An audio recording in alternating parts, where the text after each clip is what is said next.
ஒரு அப்பா கடன் வாங்குற பழக்கம் இருந்ததுன்னா அது இந்த பிள்ளைங்களுக்கு தலைமுறை வரும். That's the bad of debt. எப்படி சார் வெளில வரது? கடன் மேக்ஸிமம் முதல் கடன் வாங்கக்கூடாது. அதிக ஸ்ட்ரெஸ் வருதே கடன். ஒருவேளை நான் உங்களுக்கு ஒரு 10 ரூபா கொடுத்துருக்கேன், நீங்க 10ஆம் தேதி கொடுக்குறேன்றீங்க, நான் சும்மா எதேச்சா வேற எதுக்கோ கால் பண்றேன், என் போனை நீங்க எடுக்க மாட்டீங்க, ஸ்ட்ரெஸ் பில்டப் ஆகும். சாம் எதுக்கு கூப்பிடறான்னு தெரியாது உங்களுக்கு, ஆனா நீங்க நினைக்கிறீங்க சாம் அந்த 10 ரூபாய்க்கு தான் கூப்பிடறான்ட்டு. தேவையில்லாம ஒருவேளை அன்னைக்கு நான் 4 வாட்டி கூப்பிடுறேன் வேற ஏதோ ரீசனுக்காக, ஏதாவது நல்ல விஷயத்துக்கு கூட இருக்கலாம். ஸ்ட்ரெஸ் பில்டப் ஆகி it gives you a pain.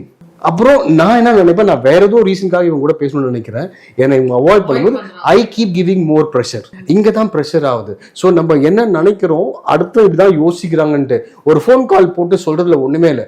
Sorry நான் சொன்னேன், just give me another 2-3 days more, நான் என் காசை கொடுத்துட்றேன். ஆனா கடன் இல்லாம இன்னைக்கு நம்மள விடவே மாட்டாங்க. ஒரு ரீசெண்டா ஒரு ஆர்டிகிள் படிச்சேன், இந்தியாவில் ஆப்பிள் போனோட சேல்ஸ் லாஸ்ட் இயர் 65,000 கோடி, இஃப் ஐம் ரைட், அந்த ரேஞ்சில். அதுல அவங்க சொல்றாங்க 90% EMI.